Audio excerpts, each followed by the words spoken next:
Good evening, everyone.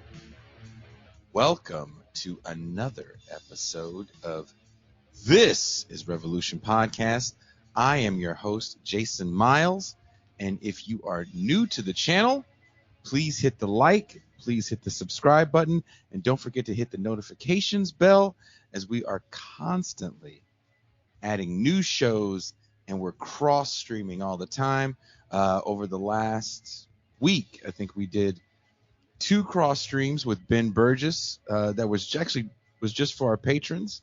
As Ben let us cross stream, I was on with Teray Reed recently, and we do a movie review every month now with Ben, and this time it was one of Teray's favorite movies, American Psycho. And then we had like a deep dive that we don't normally do, and we got to cross stream that. Also, we cross-streamed the Sublation magazine launch. That's still on our YouTube channel. And also, we got to cross-stream not too long ago a show with our homies in Germany, 99 zu 1. We talked about heavy music and its revolutionary capacity. Also, if you haven't checked it out, YouTube was trying to suppress it, and I did win my case, so now it's up for everyone to see with the latest video essay, Welcome to the Terror Dome, and then the subsequent recap that I did with my co-host Pascal. Speaking of my co-host, my homie, my dog, please welcome the man of the Mau Mau Hour. He is the Pascal Robert.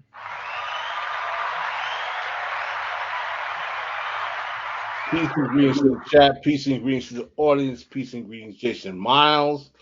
Good to be on the show. I miss being here as regularly as normally the case.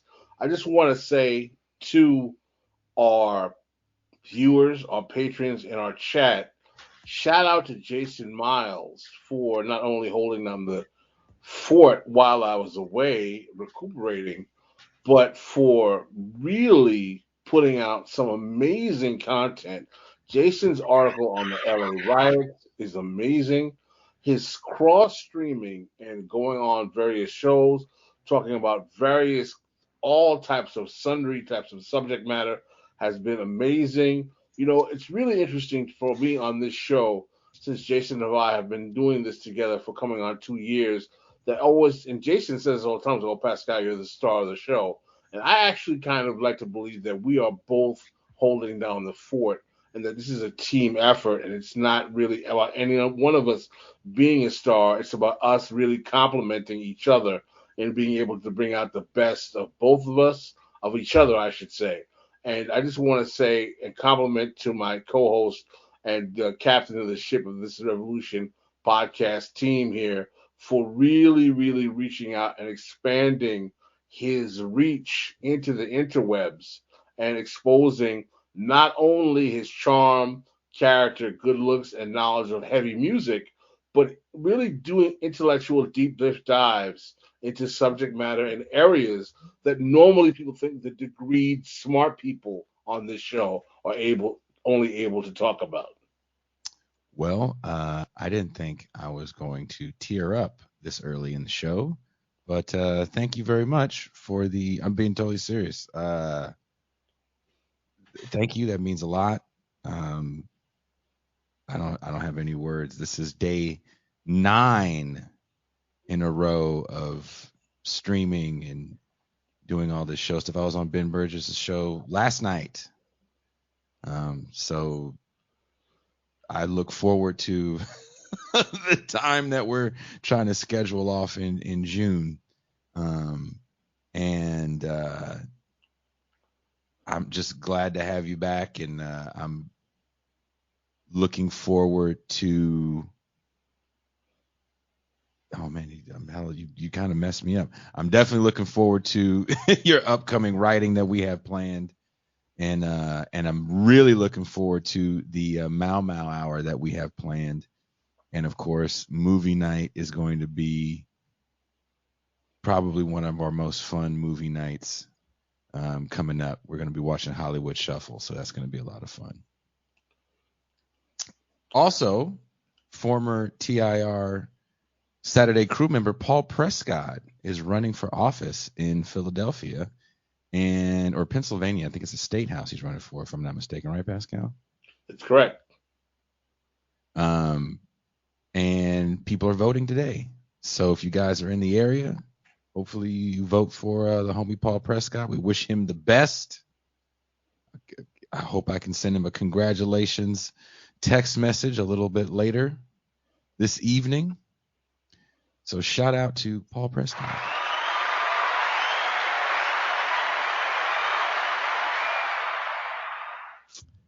Now, before we bring in our guests, I do want to lay some things out. As our listener base is growing, many of you may not know that I've spent time unhoused, living in a van, sleeping on couches. Some longtime viewers noticed it again late last year before I was able to relocate to Mexico that I was between spots. Not only have I experienced being homeless, I also worked in one of the emergency hotels for the unhoused, similar to the ones we'll be discussing today. This is a subject that is very important and dear to me because I see many people, regardless of political ideology, that want to have simple solutions to very complex problems, often trying to imagine the perfect homeless person, like how one imagines the perfect victim, one without flaw or contradiction. Just put them in a house, not understanding the complexities of one's ability to attempt to live unsupervised. I have been in the belly of the underfunded, often ignored beast, and it fills me with rage the way many people so flippantly believe they have the answers. There was an article in the SF Chronicle about our guest and his permanent supportive housing hotels he manages in the Tenderloin area of San Francisco. For those that don't know, the Tenderloin has an extremely high concentration of the city's unhoused population.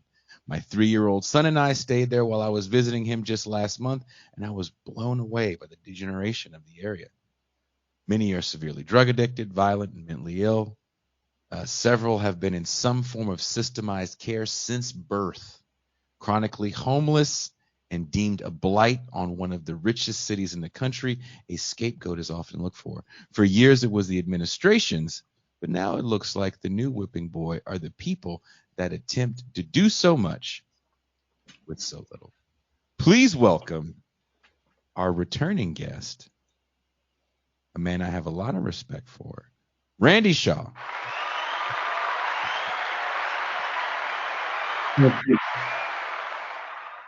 Thank you, Jason. That was a great introduction of what we're dealing with homelessness in this country. Go ahead, Pastor. Randy, I'm going to say that this is an area of expertise that I often defer to Jason because I know the work that he's done with the unhoused and the amount of care he's dedicated in times of his life to trying to make sure that they're treated with respect and integrity.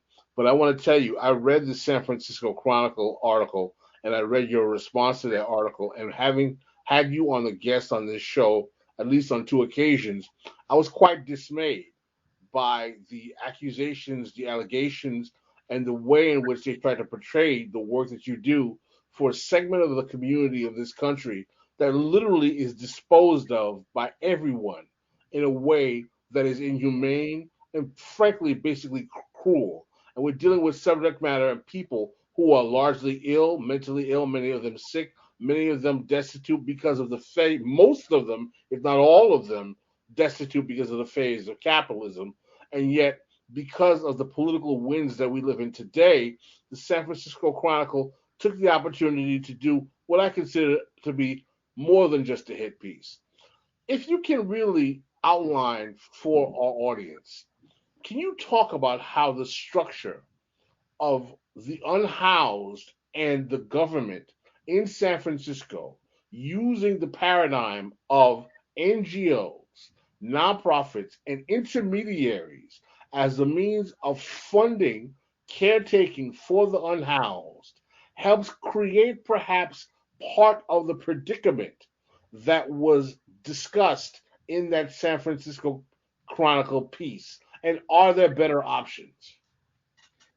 Thank you, Pascal. I will say, for those who haven't read my response to that dishonest Chronicle story, it's at beyondchron.org, beyondchron.org, and it's up there now, and you can read it. And I think one of the things that frustrated me in dealing with reporters, and I spent hours with them to no avail, I tried to put what's going on in San Francisco and other cities into a big context, a broader context of poverty and the lack of affordable housing in America.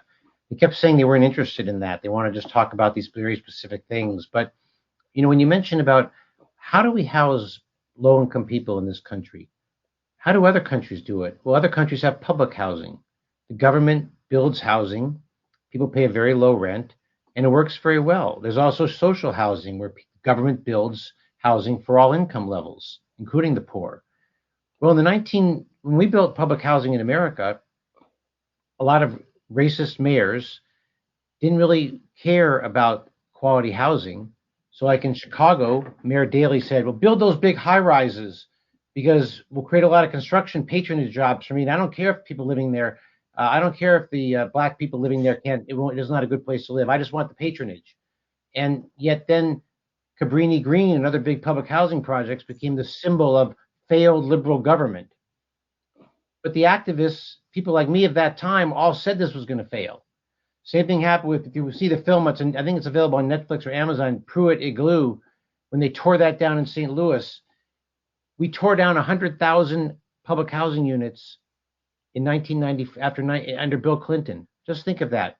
Had a terrible homeless crisis, and we eliminated 100,000 housing units because the conditions were they couldn't be repaired. So starting in homelessness really began in the late 1970s, soon after President Nixon announced that the U.S. was no longer doing public housing.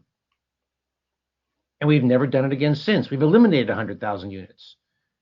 San Francisco is a rare example of not losing any units, but almost every city used public housing demolition as an excuse to gentrify neighborhood and displace people of color.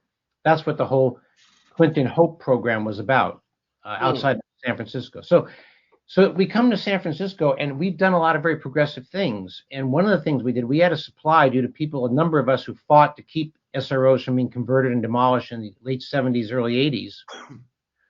We had a supply of SRO rooms for homeless single adults. And by leasing the hotels or buying the hotels and having nonprofits run them, we have transformed the lives of thousands of people. It's a national model. And yet Can you define SROs for our audience? Yes, single room occupancy hotels. It used to be the word SRO in every newspaper article would be preceded by the word seedy SRO hotels.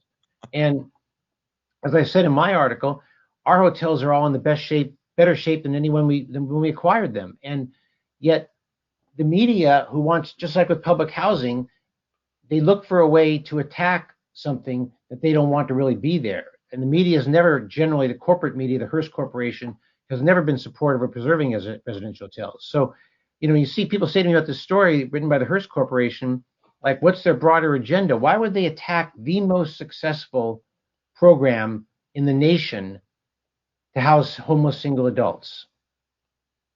Well, I mean, also we should probably add that when San Francisco took over a lot of these old, dilapidated hotels at the time, that were just there, that were built after the earthquake. I mean, these things are over 100 years old. We have to remind people how old they are. Besides them not being in the best shape, a lot of times the city isn't even the owner of the place. They're just renting it on long-term leases. Right. Well, I think, what's happened is that we took the available supply. Leasing was fine. It's subsidized. And yes, there's an extreme, it's come out with our workers are way underpaid. It's ridiculous because, as Pascal mentioned at the start, when cities contracted out homeless services, they basically didn't have to pay the pension benefits or the salaries of city workers. Which is why they contracted out, right? Well, at the time, with both AIDS funding and with homelessness, it was like, well, there's more community concern, cultural competence. Progressives were promoting those values. We were all like, we don't want the city bureaucrats doing it. We want our people. But over time, it really just becomes of a duplicate workforce that gets significantly lower pay and benefits. And that's where we are in San Francisco right now. One of the things that we evidenced in the article is that it basically takes individual examples of rather alleged low quality of life living facilities for unhoused individuals in these facilities as an endemic demonstration of how poor the caliber of life is for people who are using those facilities. And it does that sporadically throughout the article to make it seem like these places are so disheveled, they're horrific, they're rather vile, they're inhumane, they're dirty, and they're filthy. And what I found fascinating in your rebuttal is that you so easily demonstrated that if these places are so filthy, why is it that we have one of the most long-term amounts of maintenance of actually adherence to people wanting to stay in these properties? Can you talk about some of the allegations that they try to level at these facilities and your response to them, please? And I'd even go beyond that, Pascal, and say that if you look at who are the most politically active residents of the Tenderloin neighborhood, what has made the Tenderloin so politically powerful despite our low income status? It's all SRO residents.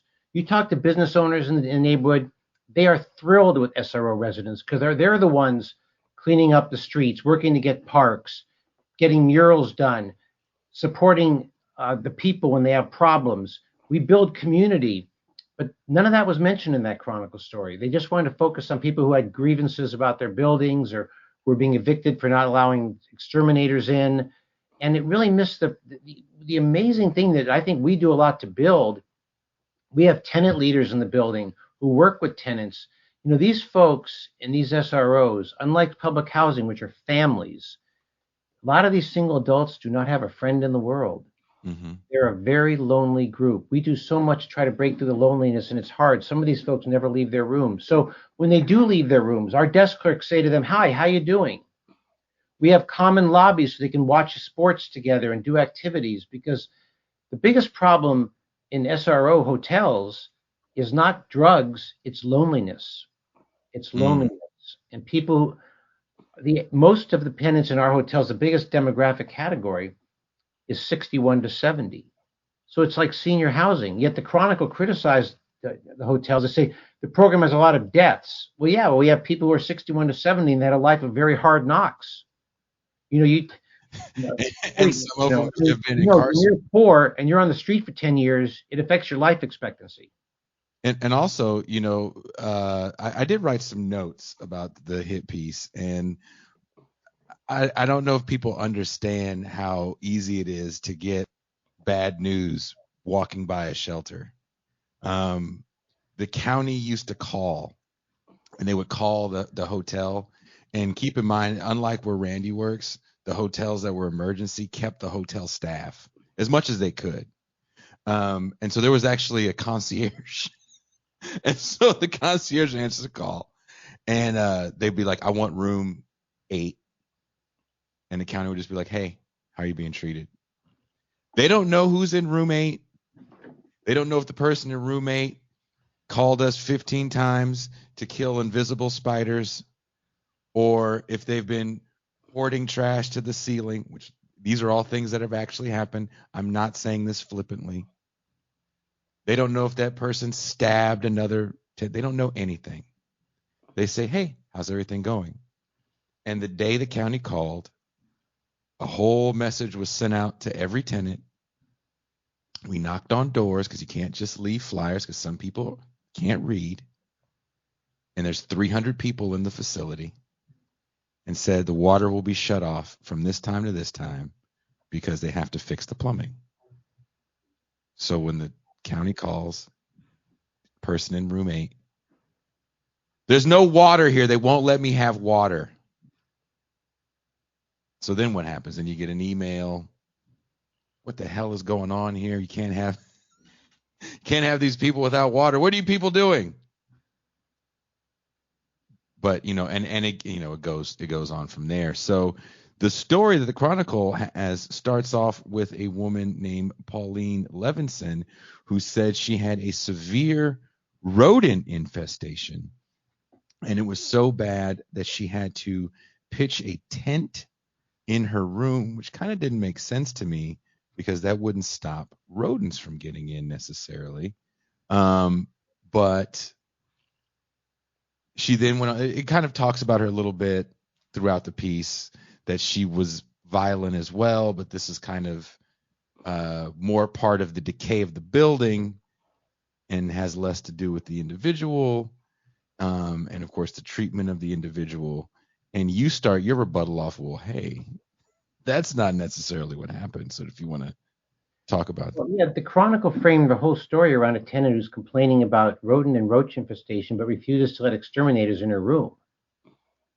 The health department has pleaded with that woman to let exterminator service. If you don't let extermination service, that's where the roaches and mice are going to be. And the Chronicle knew that because I told them that she wasn't letting extermination service, but they didn't print that. They didn't tell their readers. What does that tell you about their motives? They just outright lied. She assaulted a fellow tenant. She's gotten in altercations with many tenants so many times that there's been multiple police visits to her to calm her down. And that's that's my staff's fault because of what she's doing. And I think there was this idea that this blame the nonprofit staff, blame the workers, and our workforce is 45% Black. It's a very racially diverse workforce. Many have been homeless themselves. Blame those people because she won't let extermination services in her room. That's why I wrote the story. I mean, there's so many examples. Almost everyone they quoted was someone who, we had one person they quoted saying he'd never gotten any response from case management. And our case management has records of all kinds of interactions. So the interesting thing is, I've just finished this, is that there's so many great tenants who can talk about how our buildings have transformed their lives. They didn't talk to any of them. Why not? Well, they're not as compelling, right? Well, and also I think it's more, they would give a positive impression. You know, one of the things in this Pruitt Igloo thing, when they justified destroying this giant public housing complex in St. Louis, they never talked about the good tenants. It was always, well, these freaks are dealing drugs, but the vast majority of tenants were not. But they wanted to create an impression to justify tearing down the building. And here they say the program's a disaster. Well, people are outraged in the hotels because they feel it's transformed their lives. They were on the streets. We took people who were on the streets and given them permanent housing. They live the rest of their lives often in our hotels. And that's why we're very excited about expanding the program. And that's why San Francisco City's political leadership is kind of ignoring that Chronicle story. One of the things I wanted to ask you, though, is that I found it very suspicious in terms of the timing of the Chronicle article, in that we're at a time right now where we have the kind of post-COVID economic crisis and precarity. We have inflation everywhere. We have large amounts of financial services companies that are investing in residential housing, causing a massive, massive shortage or inflation in the cost of housing. Is it possible that this hit piece is facilitating a kind of narrative about homelessness and housing in a way that helps allow further intercession of finance capital to obscure the necessity of housing for the unhoused to be a priority of government, and justify by saying this stuff can't work anyway, so let's just move on to housing that makes us profit in the end? You know, Pascal, I've heard that from a number of people saying, you know, maybe the Chronicle wants an excuse for getting rid of these SRO hotels and just say they're so run down they shouldn't be remained. I do want to mention a point that Pedro made on the chat line, if I could, because he made a point that's really important. He said that he rents a place in the Presidio, and there's problems with rodents and mice and mold. I said to the reporters, you guys don't understand. Tenants throughout San Francisco have cockroaches. It's not just in permanent supportive housing. And I said, why don't you call Veritas Tenants Association, and they can tell you about the problems they have in their market rate units. They said, we're not interested in that. So it's like every building in San Francisco is completely pristine with no problems at all, except for permanent supportive housing. That's the picture they portrayed. That's just nonsense. But there is concern about a larger agenda. I will say our board of supervisors and our mayor would not let that happen.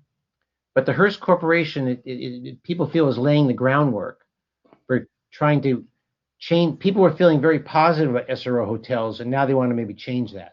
I think that's a very good point. I do feel that same way about the changing tide to SRO hotels, because some of the hotels are near housing that's a little more. Near the Hearst Corporation and Fifth and Mission. Yeah, so in the piece, as I was reading through it, and I'm actually kind of yelling as I'm reading through it, because I know I know what it's like to work in these environments first and foremost, and I know what it's like to live in these environments second of all, and I know how hard it is to work in these environments, because the one thing that they don't really talk about is even the woman that they're depicting as the perfect homeless victim. When you have difficult tenants that not just yell at you, which becomes very, very normalized. Like I'm sure even in your hiring process, you probably have to tell people like, hey, people are going to call you an MFer every day. Like, you're going to be an MFer every day to somebody. You got that's a good day. Food thrown at you. Definitely people are going to try to fight you. It's a very, very tough job, and part of you has to really love it, right? And be dedicated. And by the way, Patrick Patterson Carroll just made a comment about how you have to have pest control to stop these things right where you live. And so the woman, the poster child tenant they pick, who doesn't have to take pest control, that's what you get. You know, our staff worked when COVID started in 2020. Residential hotels was considered one of the highest risk environments because of their density. Our folks, our janitors, our desk clerks, our maintenance workers, they came to work every single day. Chronicle reporters stayed home. They didn't come to work for a couple of years. They worked at home. But our people came in every day. Yet, so they're trying to say in these articles that our people aren't dedicated. They don't care. And as you said, Jason, you can't do this job if you don't care. No. You're not doing it for the money. No, I was doing it when there was no vaccine. And that's what I mean, yeah. We the place I was at, actually, the reason why I'm here with you today full time is because the safety protocols I felt weren't up to snuff, you know, and I won't speak for Randy's facility, but other facilities have legitimate violence problems. And, you know, those things are hard to curb when you don't have resources. Someone wrote in the chat, they said something about, I got an idea, what if we had a place with mental health resources and counseling resources? Like, all that stuff costs money. And when you think about, when you say we're going to tackle homelessness, a lot of people say, well, just put them in a house. And Randy talks about this. I don't think people understand. I want to get into this with you, Randy. People understand the ability for certain people to live unsupervised. And it becomes a bit of a issue, because I don't think people understand what that looks like, because most of us go, well, you get a house and aren't you feeling better about yourself? It's like, not everybody. You're dealing with a segment of the population that is severely impoverished. So, and it's not everybody, but a lot of them. Some people have been in the foster care system for the majority of their life. Then they might have been incarcerated after that. And if you haven't really done a hardcore crime, I don't know if you guys know this terminology. Randy probably knows it. It's called wino time. If you get busted for little bullshit offenses, selling dope here, whole bunch of DUIs, this is going to sound fucked up, smacking around a significant other, you're not going to spend a lot of time in prison. So you're going to be in and out. And eventually, you're just going to be out. And you're going to be on the street. If you're a sex offender, you're going to be on the street. And that's a big part. Go ahead, Randy. I'm sorry. You know, one of your commenters made a point that relates to this, that, you know, one of the points I made in my interviews was that tenants are being placed in supportive housing who really cannot function in a large-scale environment. Supportive housing providers have made this point to the city for years, but because it's so expensive to find, and you have to fight with neighbors to open a facility of people who are extremely troubled, we don't do it. So we'll have a 100-room hotel, and someone will go in there who really can't function in a 100-room hotel. They need more private attention. Mm-hmm. And that point could have been made in the article. Instead of attacking the model of permanent supportive housing, It's like attacking a studio apartment because it can't house a family. You have to find suitable housing for every person. But this is something that San Francisco has failed on for a number of years, and I think it's really because it costs so much to create a facility which would have to be small. Like we used to have board and cares. They were all sold off sold off. The city and state didn't fund them. So we lost our board and care supply. But there used to be, large houses where like there'd be 12 to 15 people living. And under those conditions, they could function very, very well. Put that same person in a 100-person hotel and they can't. So everyone would agree with what I just said, but it needs to happen. And it really takes federal money. And we don't want to end the show without people realizing all of our problems in every city is because the federal government abandoned affordable housing funding. And it's abandoned it for 40 years. And the Build Back Better bill was the first time any president, any legislation was really going to seriously tackle homelessness. And then we had Senator Joe Manchin kill it. And we're still hoping to get some money. But cities all get blamed, but they don't have the resources. We need the federal government to fund housing for the very troubled. Because San Francisco, Oakland has no money. Oakland, I was under the impression when I left that they were going to buy the Radisson Hotel, or at least the county was. Through home key money.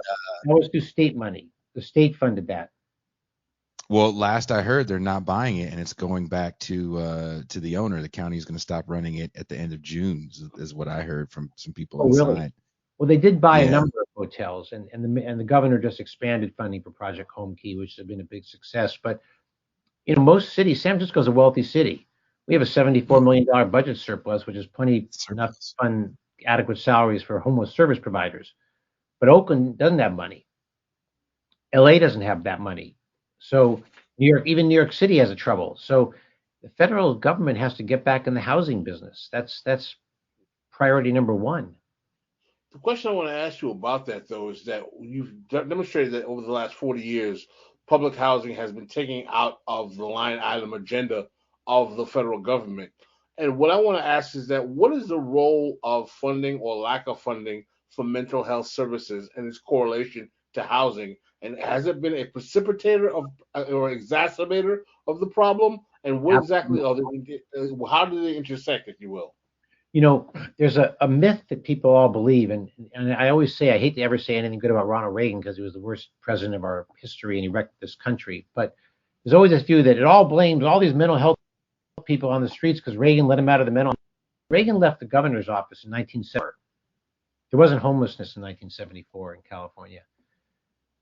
The federal government, when it comes to any social service or education or healthcare, just doesn't deliver the resources this country needs, and we're a failed country for that reason. And the housing intersection is a big problem.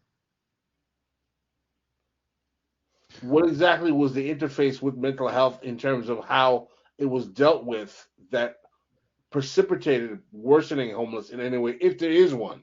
Well, I think the people just didn't get the care they needed, and now they've opened a respite center, and the cost is very high, and they've done a medical respite center under both Mayor Lee and Mayor Breed, and but the money is so vast because people aren't cured in a week, people need a long-term. Once they're over their initial trauma, where are you going to permanently house them? That's the question that our society seems to dodge. Okay, if you're older, and many of, like I said, our people are older people, they're not going to get jobs in this market. Where are they going to live permanently? And SROs are the best place for them to live. There's no really other option. Well, this is the thing I want to ask you to further on that question, Randy, is that one thing that Jason has always talked to me about is that how many of the people who are in these facilities suffer from emotional trauma, psychological trauma, come from abusive backgrounds, have mental health problems, have structural, really psychological illnesses or mental illnesses or problems that affect their capacity to live on their own. How exactly can we create a cure for the problem of the unhoused, unless we fuse housing and turn it not so much into quote unquote just housing, but caretaking for the ill? because it seems like this is more than just housing people who need a space, but caring for a need of a community that largely probably does not have health care. If it does, probably has a poor quality of care that needs to have an intimate kind of connection with health services to take care of their capacity to even live on a day-to-day basis. Wouldn't that require a fusion of certain services beyond simply just housing? Absolutely. And, but people, you may not know that Laguna Honda, the largest, huge facility for people who have mental issues and health issues and seniors, it's threatened with closure because it hasn't met certain standards under COVID. And it's hard to run those facilities. Someone mentioned about mental health. It's true. You can have no mental health problems, but if you don't have the money to afford rent in San Francisco, you're homeless, right? Mm-hmm. So, and you can be, have full abstinence, have no substance abuse, just out of work or too old to get a job, can't get a job in this market, you're homeless. So it's a mixture of populations, but we don't even have one. We need to have like some entire hotels, small hotels a city could purchase, like 30-room hotels that have never worked for our program, but would work for an intensive needs that we need. And the city needs to go in that direction.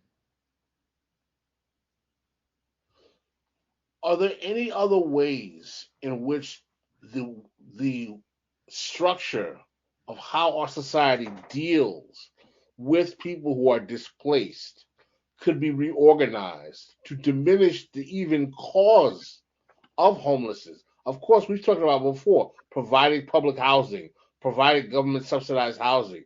What about other ways of providing income or supplemental income to people Well, who are on the margins economically? Well, San Francisco is talking about a guaranteed income. I think Oakland's talking about it, and that's obviously what's needed in this country. People have to have the amount of money you have when you're living in one of our hotels. The amount of money you have left is very little in an expensive city like San Francisco.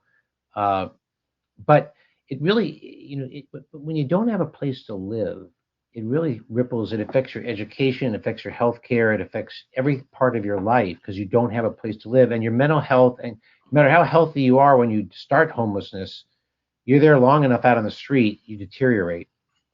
And so we need to get through this, but it has to start with a massive infusion of more what I would say. If public housing isn't politically viable, there's a social housing bill in the California legislature. It needs to pass, and they need to start building because we need, hundreds of thousands of units. We don't even have the supply. Even if we gave every homeless person a Section 8 voucher in San Francisco, they wouldn't be able to use most of them because there's no place for them to live. Do you feel there's too much means testing in who actually gets to get housing? I don't think that's a problem with the population we're talking about. It's just the lack of income to support the rents in places. And again, all of our units are subsidized, and San Francisco has been more fortunate than other cities because it's a wealthy city to fund subsidies. But the federal government, if you think of this, you guys, over 80% of the people in America eligible for federal housing assistance do not get it. Wow. Now, wait a minute. 80%. Now, just think, if you don't get it and you're eligible, isn't it pretty likely you end up being either in an overcrowded unit or homeless? So why are we surprised? It used to be that 80% eligible got subsidized housing. We've gone completely reverse.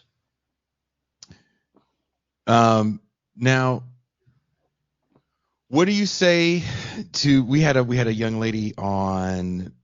Oh, it was sometime last year, Pascal. I remember Tracy Rosenthal that wrote a really good piece. Was it the New Left Review? She wrote that piece in about permanent supportive housing not necessarily being permanent because sometimes the leases come up.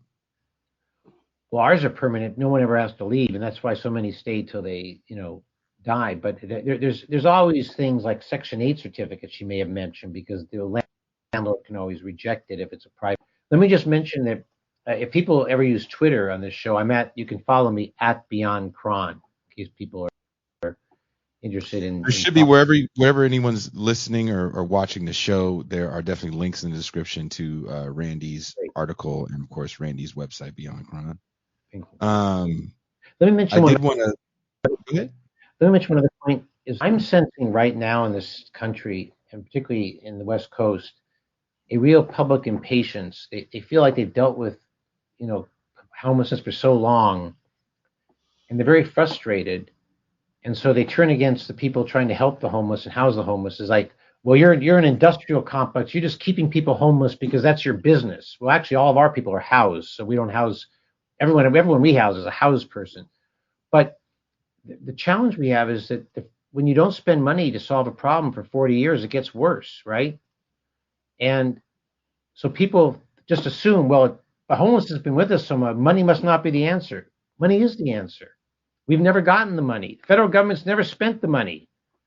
And people just need to do that instead of just blaming the person right next to them or being mad at the person on the street, because they don't want to be on the street, most of them.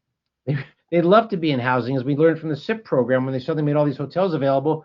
Suddenly all these folks went to hotels. That seemed like a pretty proof point. But do you feel part of the neoliberal project? And Pascal, I would love to get your opinion on this as well. And definitely this goes out to the chat as well. Do you feel part of the neoliberal project is to individualize the problem? And it is these broken people that we just can't fix. Because it seems to be whenever I get some news from LA. I'm not that far from, a few hours away from LA. And, they definitely have a very similar homeless problem. But it feels like there's something about this stigmatized individual that's the problem. And everyone's looking for the perfect homeless person that they could just throw in a house and say, we'll see, we solved it. Oh, look, we built them a tiny little shack that if they fart in, it'll stay in there for a week and a half. And this is wonderful. We have a whole village of shacks. Isn't this wonderful? Don't you just want to put these ne'er-do-wells in Shacky Town? It feels like there's a patronizing pat on the head to a lot of the unhoused population and to the people that work in that industry. But it also feels like it's part of the project of the 50-plus year counter-revolution that starts during the Nixon administration.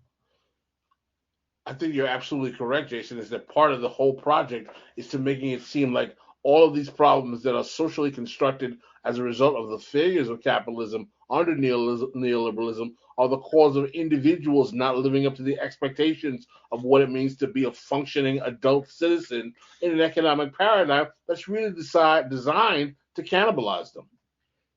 I wrote in my first book, The Activist Handbook, I described the strategy that occurred in San Francisco, and it affected a mayoral election in '91, where the idea was, stop saying it's San Francisco's government's fault for not housing people, blame the individual. And this whole thing came around, blaming the individuals, never ended. You have places like the Manhattan Institute, which does City Journal. You have a whole industry of writers about blame the individual for homelessness. It's their own fault. They didn't take care of their lives. Well, wait a minute. Our society in Europe, they fund public housing for people. We don't do that here. So why is that their fault? But that has, when you're a conservative who doesn't want to spend money on a problem, blame the individual and convince yourself, no point spending money on homelessness. These people will just screw it up. And that's been the attitude, and it's the attitude of a lot of people today still.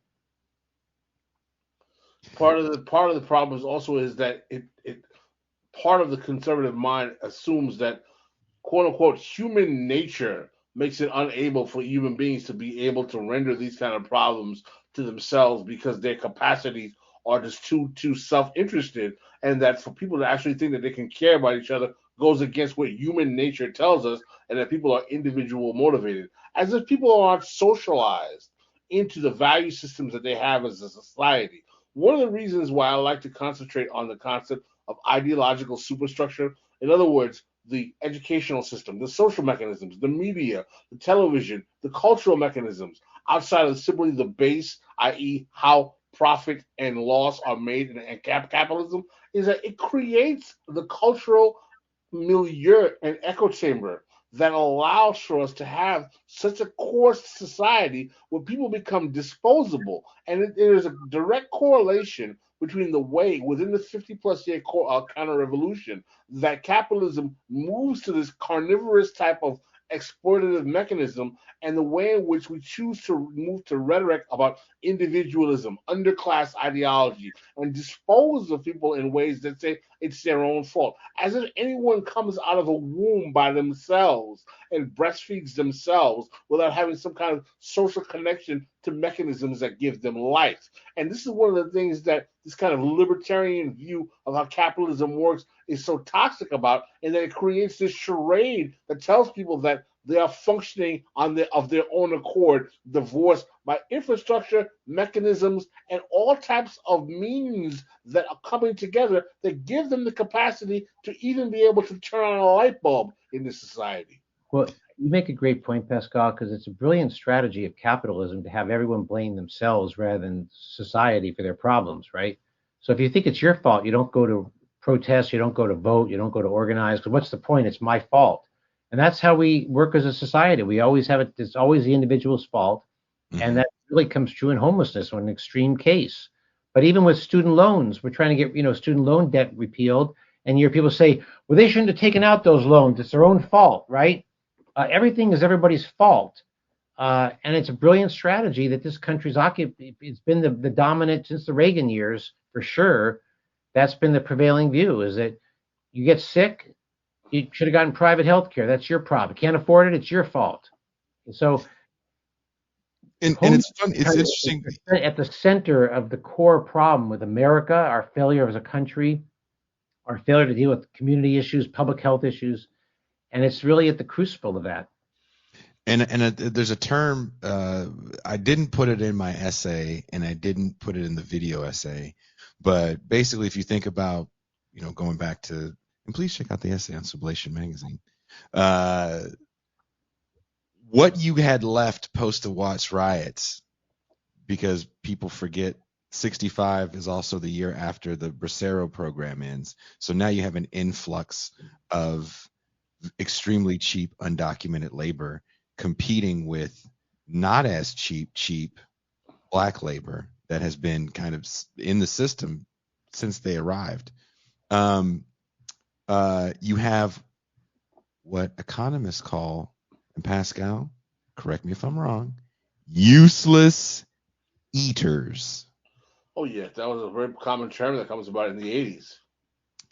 And these useless eaters are ultimately what we're talking about. And it's the elderly, who you see companies like Amazon use until you literally die on the shop floor, with people with mental illness, people that have been in the system for so long that maybe they don't get Social Security to be able to pay for an apartment, and now you're just a problem.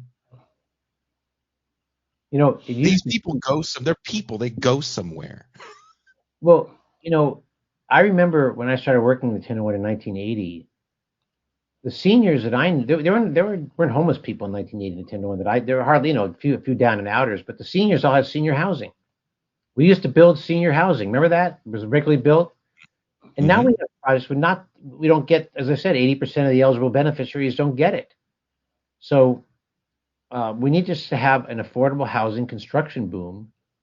And there are some bills in the California legislature now that could do social housing, could create that, but it takes time, and people are impatient. We have a mayor's race going on in Los Angeles right now, where in the city of Los Angeles, progressive Los Angeles, may elect a Republican billionaire. Have you followed that race? I've been following a little bit. I'll tell you off air about someone in the race that Pascal and I definitely joke about. But I just saw that Bass is in it with not Gar. Who's the person? Kevin DeLeon. DeLeon, yes, thank you. But the leader in the polls is Rick Caruso, who's a Republican shopping center owner, and now he calls himself an independent. He's backed Republicans. You remember L.A. did elect Dick Riordan, a previous multimillionaire, wasn't a billionaire, because what happens is people are so frustrated by the problems, so they think, well, let's bring a businessman in. That'll solve them. Even though, of course, you know how that worked out with Reardon, not very well. But that's what happens when the public money isn't there and things deteriorate, like in LA. Mm-hmm. People look for the businessman. So, we'll see what happens. There'll probably be a runoff after June between him and Cameron Bass, but that should be alarming about what it says about what we're going to do with homelessness when you have a guy who has no history at all of supporting anything like that, reducing homelessness. Well, isn't he part of the program to kind of do these big sweeps in a lot of these cities? Part of the real estate lobby program. Sweeps have become Seattle. It's a huge problem in LA. And again, people say do something. And so if you say, well, I don't think it's productive to do sweeps because moving people from place to place doesn't matter, you're weak. We're going to elect this guy because he's going to solve the problem. We had that with Frank Jordan in the 1991 San Francisco election, ex-police chief. He's not going to let all this stuff happen. Made no difference. But it works as a political move. But the fact that we're still, cities like Los Angeles are thinking of going in that direction is disturbing. It shows you that not funding public services, same way that people don't fund education so they can open private schools and more charter schools that are non-unionized. So, defunding the public sector has been a very successful reactionary strategy in this country. It's one of the core essences of neoliberalism off the cuff, is to basically believe that the function of the state or the government is superfluous and not only not necessary to be cut, but part of the actual problem, and that the private sector, who has no fiduciary responsibility to the citizenry, should be the caretaker of the affairs of its citizens when they have no actual, they're not elected, they don't, you don't pay taxes to them, and they only respond to their board of directors and their shareholders. It's a very parasitic reality that we're still in right now, trying to find a way out of, that everyone in the world is reacting to, unfortunately, either with a pivot to fascism or trying to double down on without any responding to how to get us out of this conundrum we're in, where neoliberalism has been choking the life out of most of Americans and most of the world for the large majority of my lifetime. Yeah, you're right. I do want to ask you before we go. There is a department, the Department of Homelessness and Supportive Housing, that was founded. Was it 2016 that was founded? Yes. Is that a well-funded department, well-staffed, or is it just something that was funded to shut people up? I'm asking because I don't know. Well, see, this is what the article was confusing about a lack of accountability. They get their money they need more money, and they support more money. They want more money, but it's up to the mayor and the controller to give them the money. Mm-hmm. They don't print bills there. They would agree with everything that we're saying about underfunding and everything, but and that's why it really comes down to the mayor, the board of supervisors, and the controller, I've been pushing with all of those entities to create the money that's needed. We have a $74 million budget surplus, $74 million surplus in San Francisco. We can't pay workers fairly. We can't give money for capital improvements to fix up hotels, which they actually just did yesterday, gave some money. But we have the money to do this in San Francisco. Well, they actually say in the article that your hotel got more money than other buildings, and they still had some maintenance problems. That what did? They said it was still maintenance problems. I thought I wrote down the quote. The article talks about how the new, we passed this ballot measure called Prop C, which really is going to make a huge difference. But the city attorney ruled that you can't use Prop C money on any hotels existing before it passed, because it only has to be new hotels. Okay. So they call them the legacy hotels, like the ones we run, are all really underfunded, and they have plenty of money for the new hotels. But we got 4,000 or 5,000 people living in the old hotels who need, and the staff for those hotels need help. So it's really a critical time. We'll know in a few weeks whether the budget in San Francisco takes it, that all these things that have been going on, all these stories, where they make a difference. Somebody has made a statement here in the chat that I kind of want to address. I find this interesting. Oh, that's not it. Dang it. Can't find it now. You remember it? Yes, found it. Why is no one in California holding Newsom and those Dems accountable for blocking Medicare for all? I think First and California foremost, Nurses Association has been very vocal on that. yeah. Well, first and foremost, I want to say, what does that mean, holding Newsom accountable, and what can one individual do? This is beyond a tweet, and this is beyond yelling in front of somebody's house. Like, seriously, what organizations do you know of that weren't very vocal about their being extremely upset about it not even getting a floor vote? I think the California Nurses Association, a lot of labor was very upset. And they were actually very vocal about it, even posted. But it's a state issue. And if you are one that watches a lot of these shows or even news on a national level, it's just not something that's very fun and clickable, because it gets caught up in the weeds of eventually how are you going to pay for it. But actually, the bill that was going to be presented actually solved that, because even, was it 3 or 4, maybe 5 years ago, I mean, 1 minute break. I'll be right back. for sure, a bill was coming up for Medicare for all in California. Then actually, the big pushback on that bill was, well, how are you going to pay for it? And that was when Jerry Brown was governor. So this bill actually answered those questions, but there definitely was a little bit of fear in bringing it to a vote, because people that were not on board because they were taking money from certain lobbies didn't want to I remember how lose. disappointed you were that that was not taken seriously. I thought it was a very serious, significant missed opportunity Mhm. that people did not take the recognition of how it would have been such a radical, transformative capacity and challenge to the inertia we have in this country around national health care that California took the the reins in providing health care for its citizens, and it was a debacle.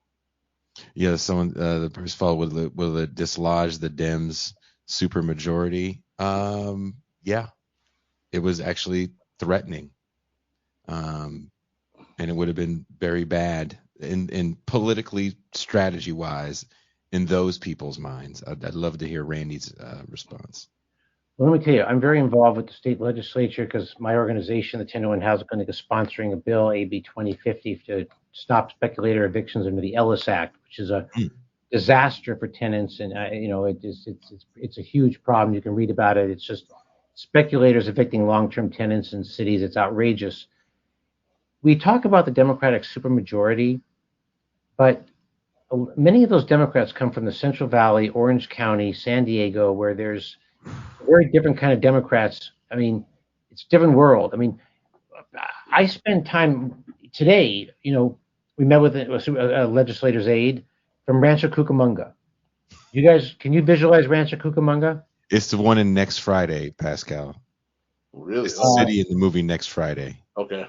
I mean, the point is that there are cities that are in California that have representatives that many of your leaders, watchers here, can't even visualize, because it's a big state. So we know LA. I mean, every member of the LA delegation, every member of the Bay Area delegation is for us, but one, some of the South Bay are not.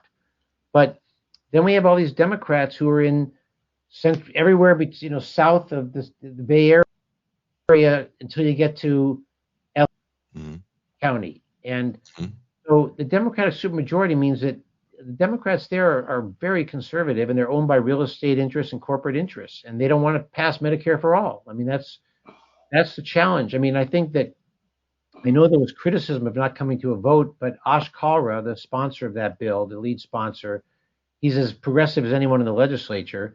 He didn't want to have it lose big because he thought it would look really bad. Now, he obviously should have communicated better with his groups, but this supermajority, it sounds really good. But when you start looking at the politics of those in that Democratic supermajority, it's not what you may think. It's different in Washington, where they're able, the way it works, Nancy Pelosi gets almost all the Democrats to vote for everything. It's not that way in the person said, well, don't people want Medicare for all? And it was called CalCare, so let's stop calling it Medicare for all. In Modesto And it's not about what people want. It's about what organizations can be mobilized to put pressure on politicians. Those are two totally different things. That's where, like, we find that there's not a lot of tenant activism in Rancho Cucamonga, but there's plenty of real estate offices, and there's homeowners there. It's a bedroom community. Yeah. The opponents of Medicare for All can fund races throughout the state. The proponents often don't have a strong presence in some of these Inland Empire, Central Valley districts, San Diego, Orange County. They go with the property rights and with the corporate interests. And again, when the areas that Randy is talking about are kind of, especially Orange County, is a series of bedroom communities and suburbs and strip malls everywhere. Like, and San Diego is also extremely conservative, and there's tons of homeowners in these places. So the homeowner lobby definitely it's a whole different beast. And again, it's not about what individual people want. It's about what organized power do you have to push a politician or a series of politicians or an agenda, because holding people accountable, I don't know what that means in the abstract of holding people. Like, I have no power to hold AMLO accountable for what I see in Tijuana when I have to cross the border, right? There's something interesting that I didn't know until I got so involved with trying to pass this bill. Like 20% of the legislature, they have relatives, family members who are in the legislature. So you have people who they didn't have to work.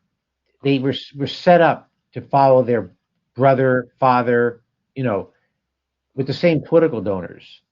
And their kids can follow as well. So it's a very, people could look at that. It's hard to hold them accountable in California, frankly. We'll see. I think the mood is changing. I think there's more people like the person that left that comment that definitely are angry and want to get involved and actually want to make changes. I think we're seeing it with young people unionizing their workspaces, understanding the power they have collectively. That's my hope. Well, I'm very optimistic. I'll just conclude by saying that I appreciate the opportunity to talk to everyone, and they should read the article at beyondchron.org and support funding for nonprofits doing this very difficult work, because it's extremely difficult. And with COVID, a lot of people don't want to come to work; they want to work at home. But these hotel jobs, you got to come to the hotel and be in the hotel. You know how it is, Jason. You can't do it from your home. You can't provide support services from your home. I will leave with this image.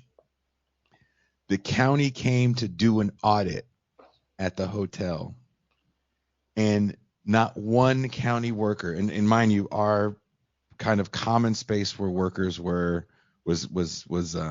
sectioned off, just stationed off. Everybody was pretty respectful of space, and we had masks, KN95s, and gloves if we really needed it. But when the county came, they had the full shields, they had gowns, they had head covering, they had shoe covering. It looked like they were going, it looked like silk wood. So they wouldn't go into a room to stand in the doorway to say, okay, there's this there, there's this there, there's this there. They wouldn't, without all that on. The young lady, a personal friend of mine, that was opening the door for them, all she had was a mask. Just to give you an idea of, how workers are treated. So we are going after this, guys. If you are a patron, meet us in the patron bonus champagne room. Randy, can you stay with us for like at least 10, 15 minutes? Yes, I can stay 10, 15 minutes. Okay. Pascal, you can stick around for a few more minutes? Sure. Okay. I definitely want to live chat with you guys. I definitely want to hear what you guys have to say.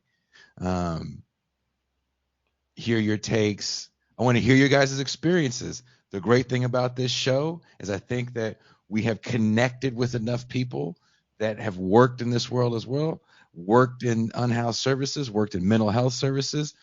I want to hear your stories. Let's have a conversation. Maybe we can come up with some ideas. So thank you guys. Randy, thank you very much. Always. Again, Randy's article's posted in the description of the show. Please read it. My favorite show to be on, always, Jason. Thank you. Oh, dude, that warms my heart. Thank you. So thank you guys very much, and we are